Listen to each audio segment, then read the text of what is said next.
Hello, everyone. Chris Martinson here of Peak Prosperity here with my good friend George Gammon. George, so good to have you here. Thanks for having me back on. It's always a pleasure to talk, Chris. Pleasure's mine. So here's what we're going to do today, people. There's going to be, this is the public portion. There's also going to be a private portion. George and I have both run into the same thing. George, you can confirm for yourself. But from my end, I know that there are things I can't really talk about freely if I want this to be seen by all the people who ostensibly follow me. There's now, listen, we live in an age of censorship. So way you get around that is we talk about what we consider to be safe things here. And then if you want to know what we're really thinking, particularly around maybe some of the bigger issues out there, you're going to have to watch part two of this. So let's get started. George, what's on your mind? You've been doing a lot with hey, can you show everybody your t-shirt? Just lift it up a tiny bit because it's out of frame. Yeah, CBDC. You've been talking a lot about central bank digital currencies. I know you talked about the brick currency and the potential for a gold-backed currency. But maybe these aren't even the biggest issues on your mind, but let's back up a tiny bit. Well, let me start there actually. What is the biggest Yeah, issue on your mind today? being unbanked. Being So unbanked. yeah, and Nigel Farage, his story really got me thinking. Prior to that, I was really pounding the table on the CBDC stuff, which is a huge Mhm. issue. Another thing we should talk about, I was writing this down, Chris, is this WorldCoin thing. If your viewers Yeah. aren't privy to that, they really need to understand what's going on with that. But I was really focused on the CBDCs and trying to open up people's eyes that it's not a competing currency. It's very unlikely that they're going to come out with something called Fed coin, and you're going to have to choose between using Fed coin or dollars. That's kind of the way it's presented. And Mhm. when in reality, a CBDC is nothing more than your dollar assets that are now a liability of, let's say, Wells Fargo, just moving from their balance sheet over to the Federal Reserve. Once all of the deposit liabilities from the private sector, the non-bank sector, let's say, move over to the Fed's balance sheet, now all of a sudden you basically have the foundation is set for a CBDC. All those things that we are concerned with, rightfully so, the privacy issues, the ability to extend credit based on narrative and not merit, negative interest rates. All of these things are very valid concerns, but they can't happen unless you get those commercial dollar liabilities over to the Fed's balance sheet.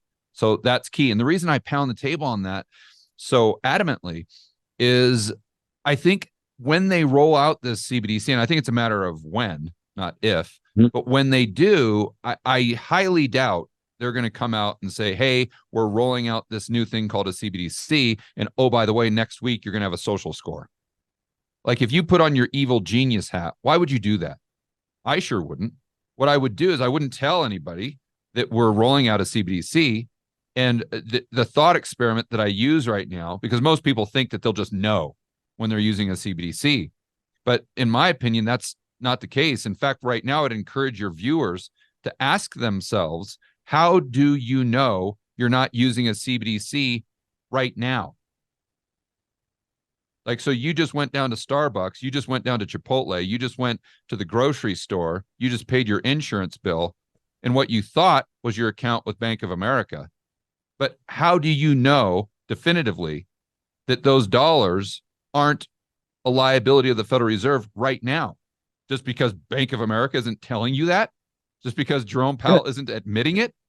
My point Right. here is you would have no way of knowing if you're using a central bank digital currency because it would be the exact same process, right? So if you have no way of knowing, then why would they come out and say, hey, Chris, we're doing this thing that's wildly unpopular on social media. It's called a CBDC. Of course not. What they're going to do, in my opinion, is they're going to start rolling out the features first. So as an example, we've got this thing that they just came out with called FedNow. Now, FedNow is Mhm. not a CBDC because, again, those dollars, so they tell us, are still a liability of the commercial banking system. They're not a liability of the Federal Reserve. But what this is really back-end plumbing, because right now or prior to that, they had Right. something called FedWire. And FedWire gave banks the ability to settle transaction amongst one another, but they're usually these large transactions. It's very cumbersome and it's very difficult to update the software, believe it or not.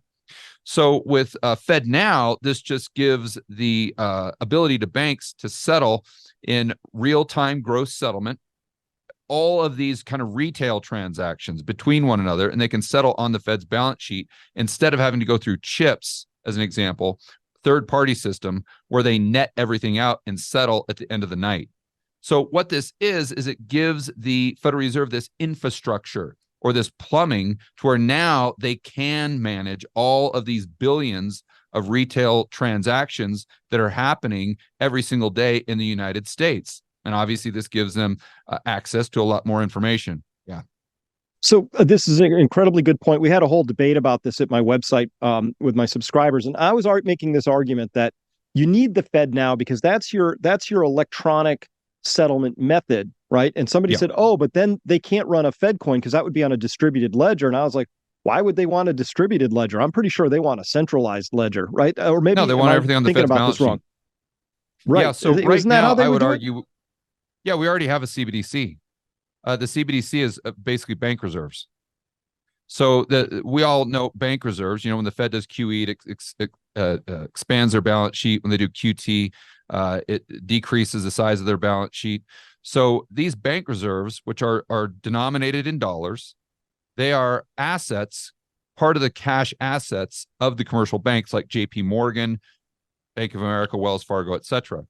So if J.P. Morgan sends $1 billion to Bank of America, then it's basically just that's their checking account going from one account to the other. That happens on the Fed's balance sheet. That's a liability of the Federal Reserve. Those dollars that are going from the one bank, Bank A, let's say, to Bank B. Just like if I was selling you, Chris, like $1,000 for something, well, then that $1,000 would go from my bank to your bank, but those dollars are a liability of the commercial banking system. So what happens with the CBDC is your account, my account, your viewers' accounts, business accounts, the account of Walmart, whatever, would go from the commercial banking system over to the Fed's balance sheet. So in the future, we would settle in bank reserves, just like the bank reserves that JP Morgan and Wells Fargo are using to settle right now. That's the key that people need to understand. And the reason why that's important, it's not just a subtlety that's like, oh, you know, what's the big deal? The reason it's so important is because if we don't understand how that back-end plumbing works, it allows the central planners to kind of pull the wool over our eyes without us knowing it. So let me give you an example. As you probably know, just last Friday, we had another bank collapse in the United States. So now that's 5 total. And I'd like to remind your viewers that the total amount of failures, banking collapses in the US in 2023 has exceeded, even in real terms, the amount of failures that we had in 2008. So this is a real serious deal. Well, let's just assume we're only in inning 5 or 6 of this banking crisis, especially when you consider commercial real estate, the problems there, and you consider the inversion of the yield curve. I think the probability is high, actually, that we're in inning 5 or 6 of this banking crisis. So let's say we get to inning 9 where things really start to fall apart and it gets more severe than it did in March of 2023. Then Janet Yellen comes out. She says, okay, well, the depositors don't have to worry because we've got this thing called FDIC and they're going to come in and save the day. But the FDIC says, whoa, time out. We only have 180 billion and you got 18 trillion in deposits. So that dog don't hunt. At a certain point, the FDIC cannot cover the deposits. So what does the Federal Reserve do? They come in and say, oh, listen, no problem. We got you covered. What you can do, Chris, if you're worried about your bank failing and you having to take a haircut on your deposits, you can just move your account from Wells Fargo right over to the Federal Reserve. And then you don't even have to worry about FDIC insurance.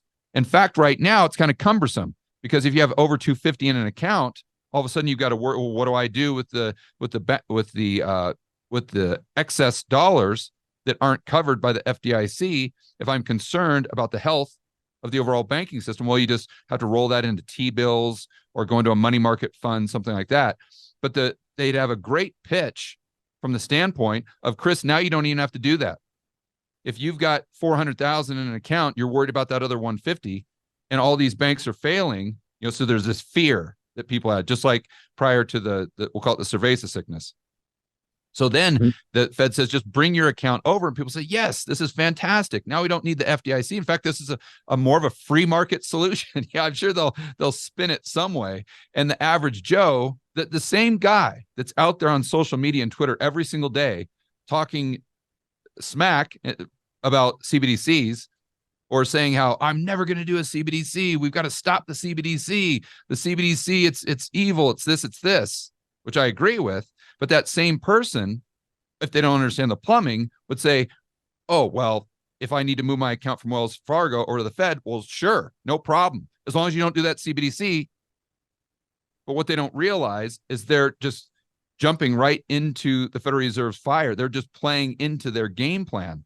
And again, I think they roll out these features first. Like right now with FedNow, the benefit to it, and we have to acknowledge there are features. It's not just all bad and social scores and Orwellian, 1984 stuff. You can settle 24/7, 365, real time. That is definitely an advantage. And I think in the future, they will also roll out, I guess in the future, I think what they'll do, and they'd have to set up something more globally. So I don't want to imply that they can do this with a domestic CBDC. But if you read the BIS report, they're planning on merging almost every single ledger into something they call a unified ledger. And if they do this, now all of a sudden, if you go down to Mexico, well, you can just trade your dollars for pesos online in real time. It happens immediately, and there's no fee. And if you want to buy an apartment, let's say in Colombia, well, that's no problem. We can just go ahead and transfer those dollars into pesos and pay the seller's account directly, 24/7, 365. You don't need a title company. You don't need any of this process. And we can do it with a smart contract, by the way, and it's all free of charge. So the average Joe and Jane is going to see this as like, wow, this is fantastic. Chris and George are always telling me about the evils of the banking system and the Federal Reserve and FedNow. What's not to like?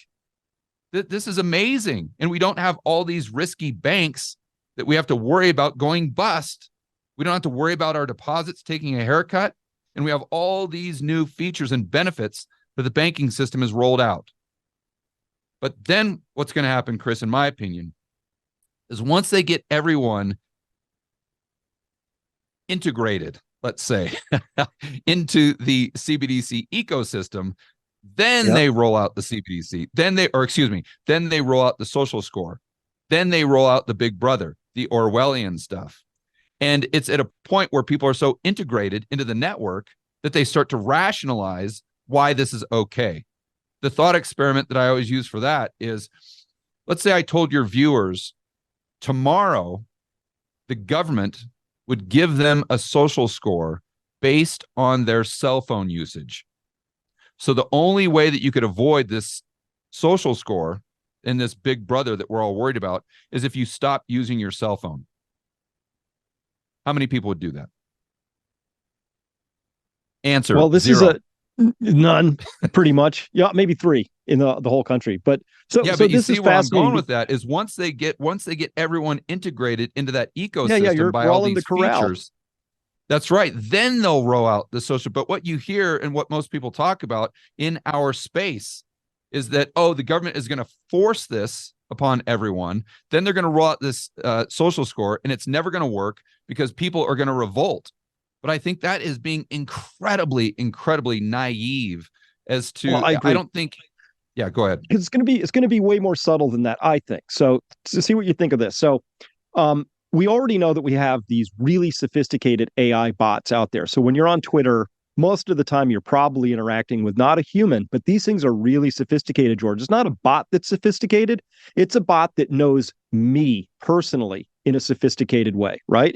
We're down to that level. So when I was talking with James Lindsay, he talks a lot about the woke culture and this and that, and he studied China and authoritarian systems and all that. He said, the point, Chris, this is where it really snapped into focus for me, George. He said, the point is always that you don't know where the line is. So people have to self-censor, right? It's not that, the Chinese government put out like a list of things you can't say. There were a few, but really the line was meant to be blurry because they want you to take those 2 steps back because you don't know what one step forward looks like, right? So that's what I find I'm experiencing on all of this shadow banning and all the other stuff I've been experiencing. There's no rules.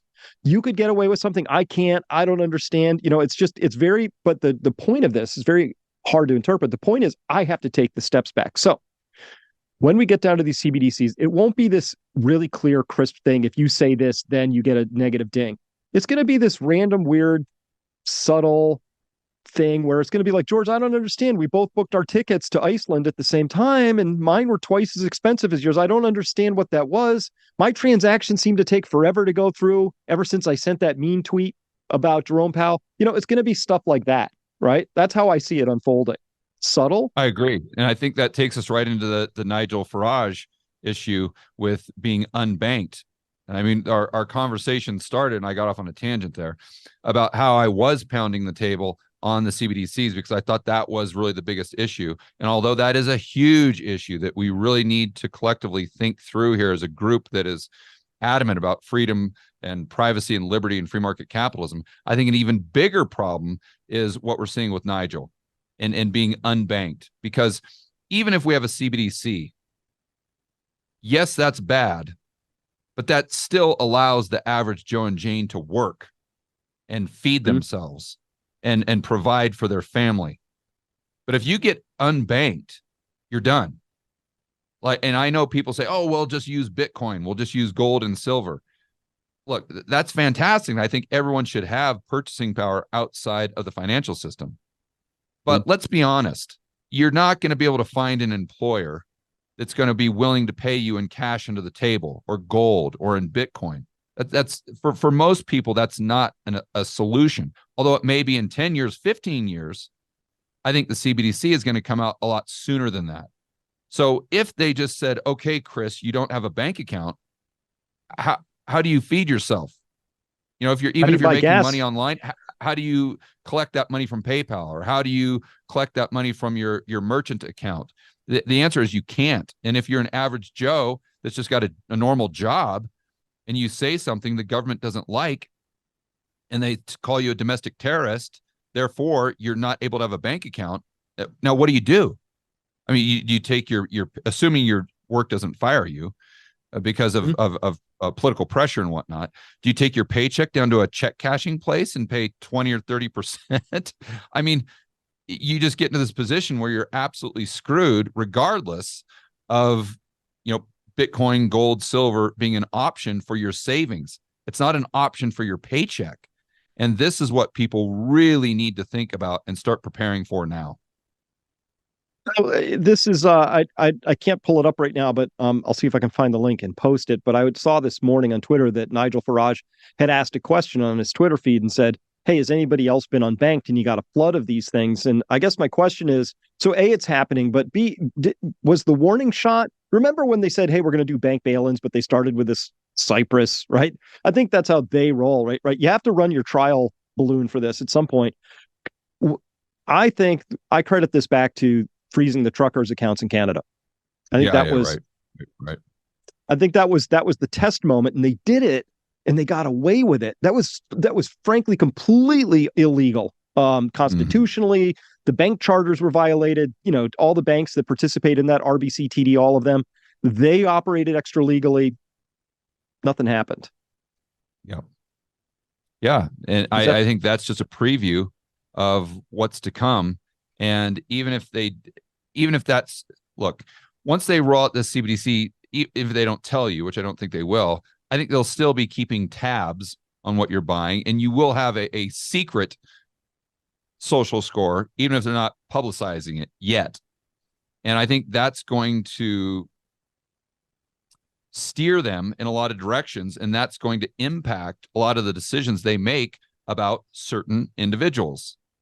And like the truckers, and especially people, even ordinary people that stand up for their values, that have the courage to speak what's on their mind, even if they don't like something the government, the authoritarians or the central planners are doing at the time.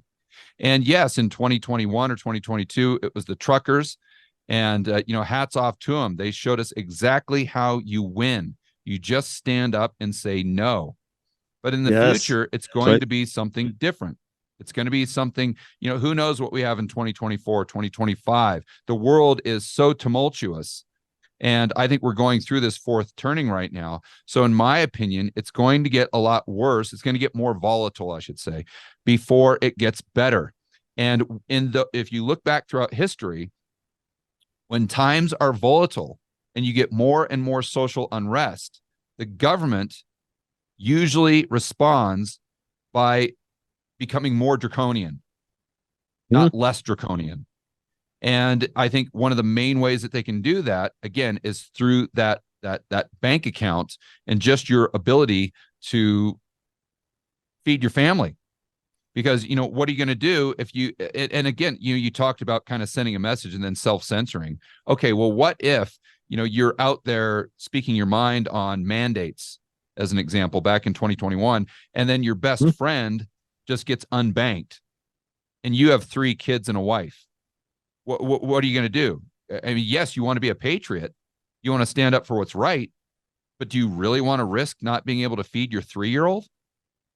Probably not. So I think, as far as solutions, I'm really trying to think through this, for the sake of my audience, for the sake of my friends, my family, and for myself. I don't have a silver bullet, unfortunately, Chris. There are no panaceas. I'm going to keep trying to think about this with smart people like you and a lot of the people in the space. But for me personally, and what I'm suggesting people do is think about setting up a bank account outside of the United States. You've got to, I know it might be unpopular for people, they might be a little skittish about that, but you've got to consider diversifying your geopolitical risk. And obviously, you have some form of purchasing power outside of the system. We talk about gold, Bitcoin, silver, etc. But have a separate bank account. If Nigel Farage had a bank account in Dubai, as an Mhm. example, he could have easily, and who knows, maybe he does, but he could have easily said, all right, I've still got my debit card from my Dubai bank that has, let's say, $100,000 in it. So at least I can get by and I can go, I can buy groceries and pay rent and do, Yeah. buy my insurance and whatnot until I can go ahead and figure out the rest of this stuff. And maybe, I don't know how he gets paid, but if he was selling, like, let's say he had a YouTube channel and he was getting YouTube advertisement dollars, he could just change that on the back end of YouTube to go from the count that he had, let's say with his UK bank that gave him the axe, and then he could just transfer that or switch it on the back end of YouTube to go to that Dubai bank. And it might not be a complete solution, but at least it buys you time. It gives you a plan B. And I think that's what the average Joe and Jane need to think about right now. I agree. And the reason I think this is, I'm really an optimist, George, and too much so. Most people wouldn't peg me as that, but I am. I honestly thought that by now people would have woken up more than they have, right? And so let me just give you an example. Obviously, we went right from Cerveza into that war in that country over there, straight into the climate crisis, right? Okay. So now Yeah. I'm watching all of this ESG score climate crisis stuff, and there's this same alarmism, the same everything about it, right? And I'm not here to weigh in on the science of it. I'm just telling you how it's being used and leveraged, right? That's what I want to talk to people about. It's being used and leveraged is this thing. So hop, skip, and a jump. On the front page of the Daily Mail UK just the other day, they have this thing called low emission something. These LHEV things. Anyway, they want to control how much you can and can't drive because of emissions, right? In London. So this liberal Democrat counselor says, well, for all the people who are against this, I wish I could just lock them in a room and gas them with carbon monoxide, right? That's fine.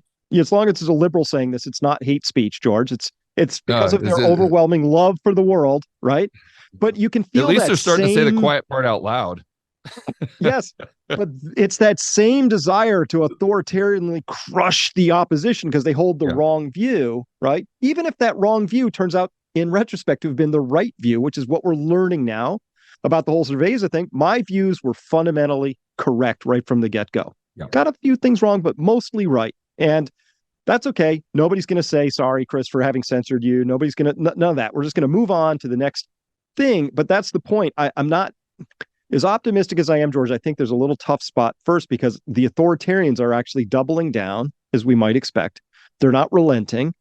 And now that they can feel the ultimate power, which is to shut your bank account off, and that's ultimate power, I think they're going to make a real hard play for it. I think they're going I to do push too. until they get it. I do too. But let's try to stick with this theme of looking at the glass half full. Right. One of our greatest tool, the way I see things, and I'd love to get your opinion on this. One of our greatest assets, one of our greatest tools, one of our greatest weapons as people who value freedom and liberty and free market capitalism, individualism, privacy, is the hubris of the global elite, the hubris of the central planners, let's say.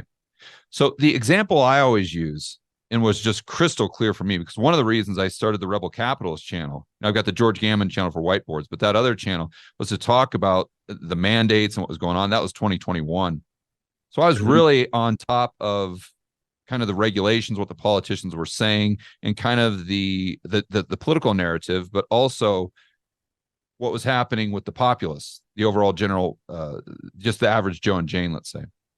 And if you remember back to 2021, when they came out these mandates initially, most people, most normies were like, okay, fine, whatever. I have to get all these other shots. If I've got to get one more just to keep my job, to make sure I can provide for my family, whatever. I'm not going to really, I'm not going to bitch and moan about it. I'm not going to make too much of a fuss. I'm not going to ruffle any feathers. It is what it is. And I think the global elite, I don't know if they're behind the cerveza sickness, but one thing I know for sure, definitively, is that they'll never let a good crisis go to waste. So I believe that they saw this as an opportunity to gain more power and control. And so they kept pushing and pushing and pushing. And behind the scenes, they were trying to push for these policies, such as the mandates that we saw in New York. I think everyone knows what I'm talking about. And, with Biden administration coming out and saying, okay, now all these federal workers, and, if you're working for an airline, you've got to get these, we'll call them medicines, right? And like I said, we're going along with it until the global elite tried to push it one step too far. I think that they made so much progress in 2020 and 2021, they were just giddy. They're like, oh my gosh, look at what we can do. We can lock even Americans that are known for being rebellious. We can lock them in a cage, and half of them say that they want even more lockdowns. We can make it illegal for people to walk their dog on the beach, and people aren't just resisting, but they're demanding that we do this. Half the population.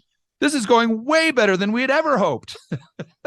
So now let's go ahead and try to do some mandates. Wow, people are going along with this as well. This is fantastic. Look at this. We thought we were going to have to wait till 2030 to take over the world with the Great Reset, but now maybe we can do it by 2025. You see this hubris. But then what happened is they tried to mandate for kids. And that's when the average Joe said, whoa, whoa, whoa, whoa. No, no, no, no, no. No, no, no. Even the average CNN watcher, they said, you can put that in me. Fine. I'm 40, 50 years old. I can handle it. But you are not touching my 2-year-old with something that I don't know what the long-term side effects are going to be. And that's when you really started to get the trucker movement. That's when you started to get the normies really pushing back. Not all of them, obviously, but a lot of them, to the point where the Biden administration and most politicians had to really backpedal on that, right? So, one of our problems is just getting people agitated enough to come together and say no. Because if even a small minority of the population, if they do that, we have the power. That's the good news, is the people have the power to push back and say no, and these politicians can't do anything about it. But the challenge is getting people pissed off enough to where they stand up and do something. And that's where I think we can actually leverage the hubris of the Klaus Schwab types, the Bill Gates types, because whatever they roll out in the future, they're probably going to overstep, which makes people respond in an opposite direction. And that's where people like, brilliant people like yourself with influence can say, hey guys, now you see what I've been talking about. Let's get together, say no, and let's try to squash these guys and these authoritarians hopefully, maybe not permanently, but longer term. So I love this. Let me pour a little more liquid in that glass and make it a little over half full. Because you're right, 2020, 2021 was this giddy moment of them figuring out they could do anything they wanted. And we would just absorb it and put up with it, maybe even beg for more. So then, hop, skip, and a jump, we enter 2023, and all of a sudden something happened. It's that magic moment. All the school of fish turn left. Nobody can tell you why, right? And next thing you know, Bud Light falls out of being the #1 brand off the top 10 list. Sound of Freedom. We're all told we're supposed to hate it. Box office success, right? So now they're starting to tell us to do things, and we, the people, are doing the exact opposite and doing it with convincing power. To take a top selling beer brand and knock it out of the top 10 is like a 12 Sigma event if it was just normal market forces. It couldn't, that's extraordinary power. And that's people voting in the way that was still, the votes still count, I'm sure of it in this one. Where you spend your money matters a lot. So I would also arm people with this. Withdraw your consent from the people who don't deserve any of your consent, and then vote with your dollars. Do it. Try it every day. Every day you buy something, it is a vote, and we've just seen the power of it. And so I say, keep voting, vote early, vote often. Yeah.